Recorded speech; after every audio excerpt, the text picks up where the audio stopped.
Ayun. Gandang tanghali po. Good afternoon to everyone.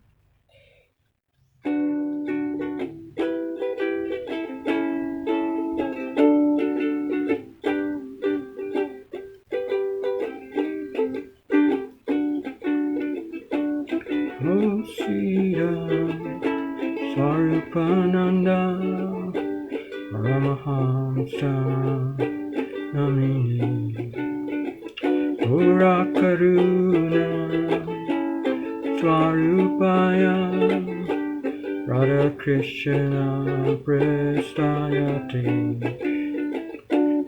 Rajashri, Krishna Chaitanya, Prabhu Nityananda,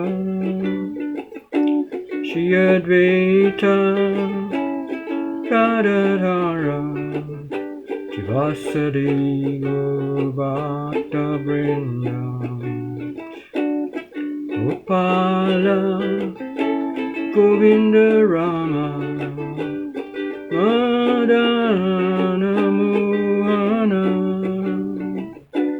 Gopala Govinda Rama, Madana Mohana, Gopala Govinda Rama, Madana Mohana, Gopala Govinda Rama, Madana Mohana, Gopala Govinda Rama, Madana Mohana, Gopala Govinda Rama, Madana Mohana,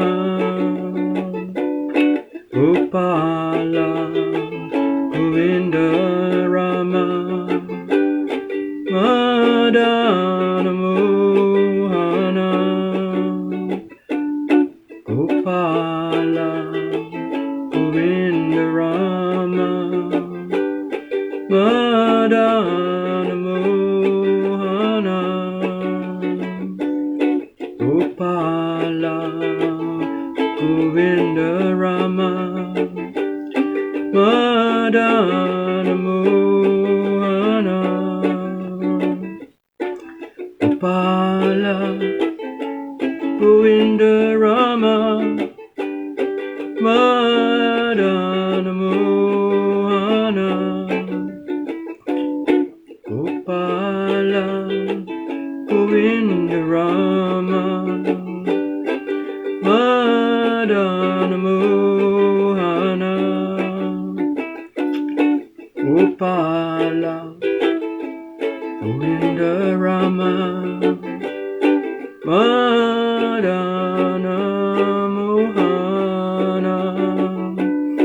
Gopala Govinda Rama, Madana Mohana, Gopala Govinda Rama, Madana Mohana, Gopala Govinda Rama, Madana Mohana, Gopala Govinda Rama, Madana Mohana, Gopala Govinda Rama, Madana Mohana, Gopala Govinda Rama, Madana Mohana, Gopala Govinda Rama, Madana Mohana, Gopala Govinda Rama, Madana Mohana Gopala Govinda Rama Madana Mohana Gopala Govinda Rama Madana Mohana Gopala Govinda Rama Madana Mohana Gopala Govinda Rama Madana Mohana Gopala Govinda Rama Madana Mohana Gopala Govinda Rama Madana Mohana Gopala Govinda Rama Madana Mohana Gopala Govinda Rama Madana Mohana Gopala Govinda Rama Madana Mohana Gopala Govinda Rama Madana Mohana Gopala Govinda Rama Madana Mohana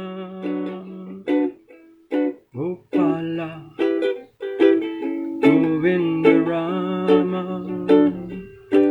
Madana Mohana Gopala Govinda Rama Madana Mohana Haribol. I will just continue my reading last week on Bhagavad Gita by Bhagavad Gita Chalisa by Sir Acharya Das. So we've discussed last week that Bhagavad Gita is probably one of the most widely read of all Vedic or yogic texts. Even among the intellectuals in the Western world for the past 100 years at least, it has been widely read and studied. I finished the introduction by Acharya Das and I will just read the 40 verses he has chosen. Chalisa means 40, so he has chosen 40 verses from the Bhagavad Gita. Verse 2.2, chapter 2, verse 13. As the embodied soul continually passes in this body from boyhood to youth to old age, the soul similarly passes into another body at death. The self-realized soul is not bewildered by such a change. Chapter 2, verse 14. O son of Kunti, the non-permanent appearance of happiness and distress, and their disappearance in due course, are like the appearance and disappearance of winter and summer seasons. They arise from sense perception, O scion of Bharata, and one must learn to tolerate them without being disturbed. Chapter 2, verse 20.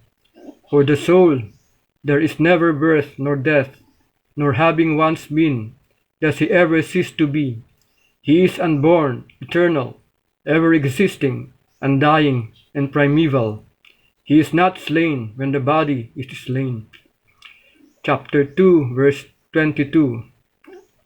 As a person puts on new garments, giving up old ones, similarly, the soul accepts new material bodies, giving up the old and useless ones. Chapter 2, verse 50. A man engaged in devotional service rids himself of both good and bad actions, even in this life. Therefore, strive for yoga, O Arjuna, which is the art of all work. Chapter 2, verse 62. While contemplating the objects of the senses, a person develops attachment for them, and from such attachment, lust develops, and from lust, anger arises. From anger, delusion arises, and from delusion, bewilderment of memory. This is chapter 2, verse 63. From anger, delusion arises, and from delusion, bewilderment of memory. When memory is bewildered, intelligence is lost, and when intelligence is lost, one falls down again into the material pool. Chapter 2, verse 64. One who can control his senses by practicing the regulated principles of freedom can obtain the complete mercy of the Lord and thus become free from all attachment and aversion. Chapter 2, verse 69. Therefore, O mighty armed, one whose senses are restrained from their objects is certainly of steady intelligence. Chapter 3, verse 43.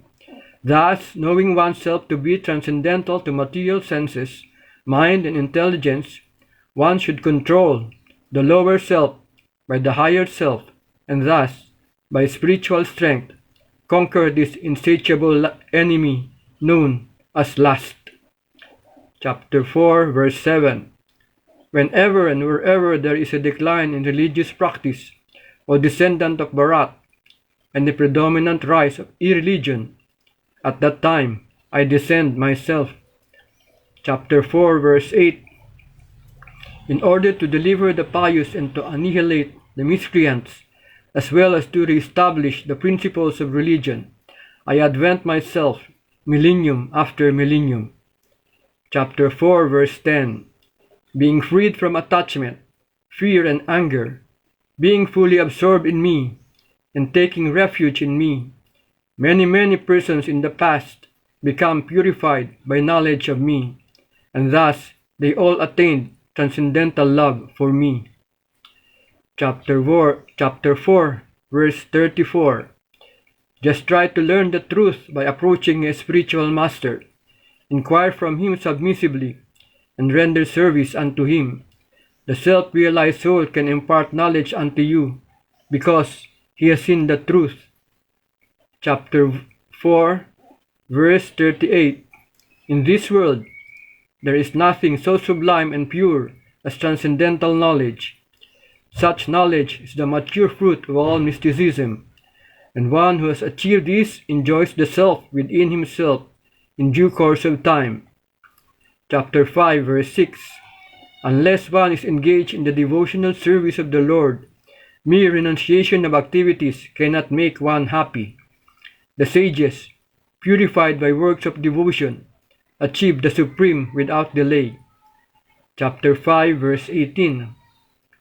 The humble sage, by virtue of true knowledge, sees with equal vision a learned and gentle Brahmana, a cow, an elephant, a dog, and a dog-eater, or an outcast. Chapter 5, verse 22. An intelligent person does not take part in the sources of misery, which are due to contact with the material senses. O son of Kunti, such pleasures have a beginning and an end, and so the wise man does not delight in them. Chapter 6, verse 17. He who is temperate in his habits of eating, sleeping, working, and recreation can mitigate all material pains by practicing the yoga system. Chapter 6, verse 47. And of all yogis, he who always abides in me with great faith, worshipping me in transcendental loving service, is most intimately united with me in yoga, and is the highest of all. Chapter 7, verse 4. Earth, water, fire, air, ether, mind, intelligence, and false ego. Altogether, these 8 comprise my separated material energies. Chapter 7, verse 5. Besides this inferior nature, O mighty armed Arjun, there is a superior energy of mine, which are all living entities who are struggling with material nature and are sustaining the universe. Chapter 7, verse 19. After many births and deaths, he who is actually in knowledge surrenders unto me, knowing me to be the cause of all causes, and all that is. Such a great soul is very rare. Chapter 7, verse 24.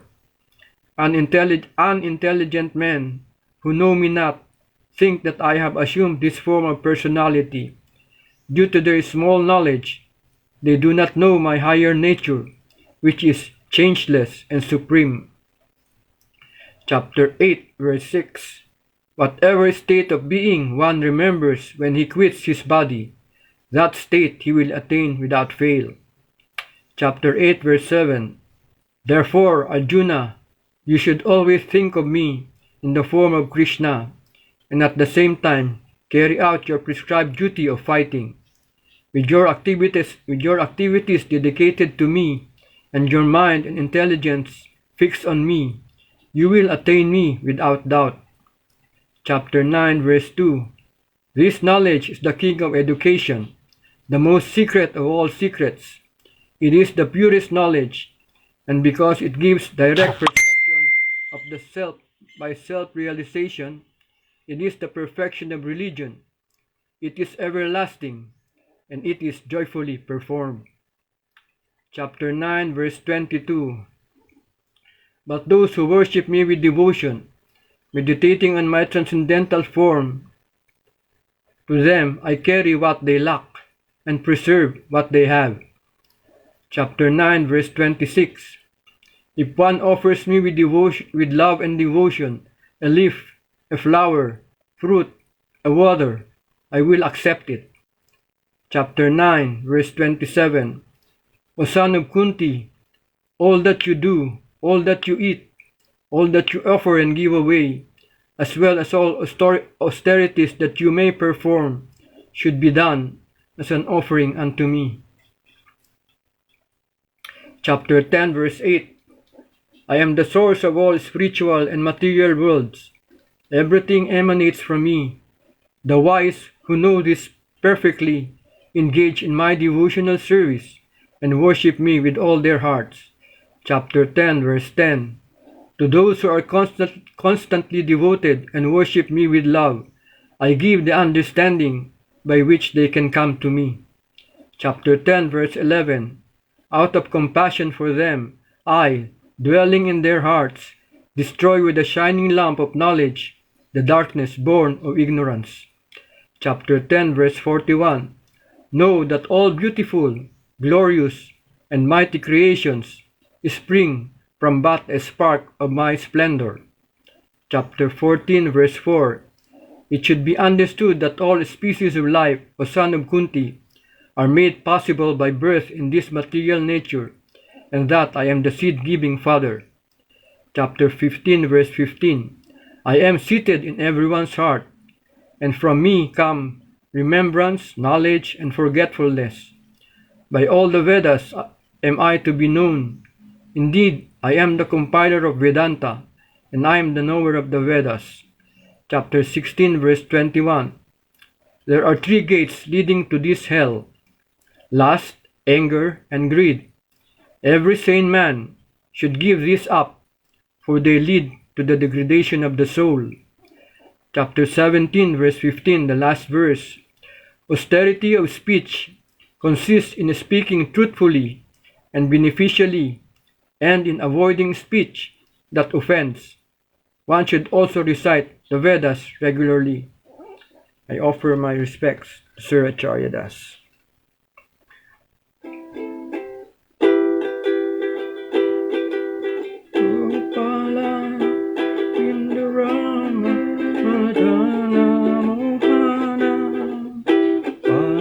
Govinda Rama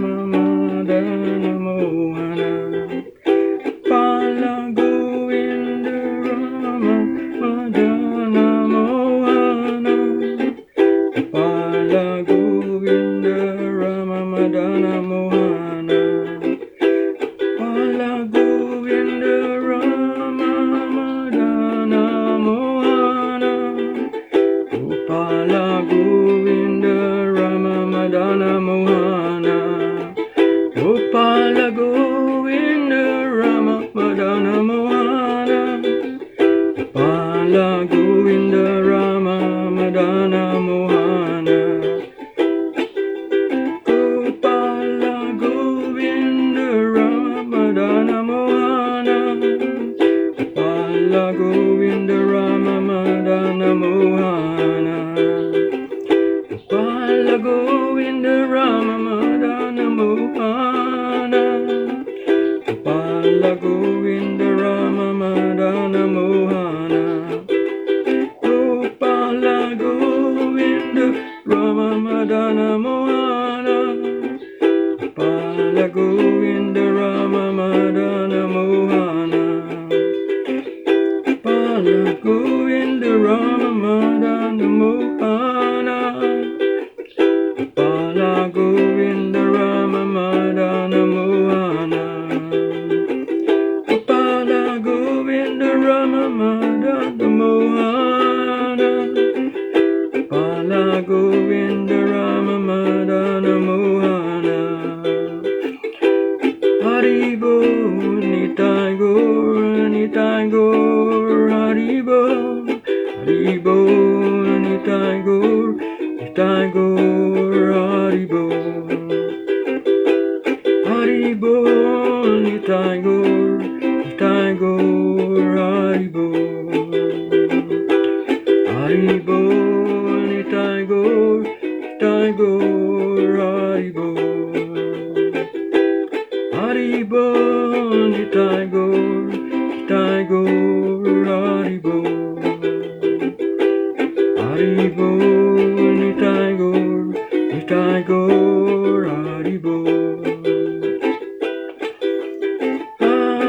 Haribo Nitai Gaur Haribo Haribo Nitai Gaur Nitai Gaur Haribo Haribo Nitai Gaur Nitai Gaur Haribo Haribo Nitai Gaur Nitai Gaur Haribo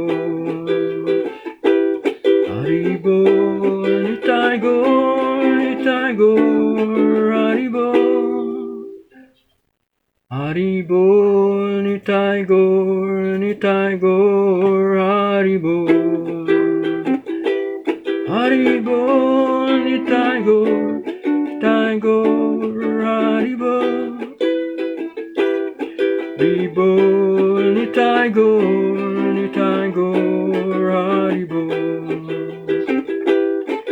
La Govinda Rama Madana Mohana Gopala Govinda Rama Madana Mohana Gopala Govinda Rama Madana Mohana Gopala Govinda Rama Madana Mohana Gopala Govinda Rama Madana Mohana Gopala Govinda Rama Madana Mohana Gopala Govinda Rama Madana Mohana Gopala Govinda Rama Madana Mohana Gopala Govinda Rama Madana Mohana Gopala Govinda Rama Madana Mohana Gopala Govinda Rama Madana Mohana Jaya Jaya Shri Chaitanya Jaya Jaya Nityananda Jaya Advaita Chandra Jaya Pura Bhakta Vrinda Jaya Jaya Shri Chaitanya Jaya Jaya Nityananda Jaya Advaita Chandra Jaya Pura Bhakta Vrinda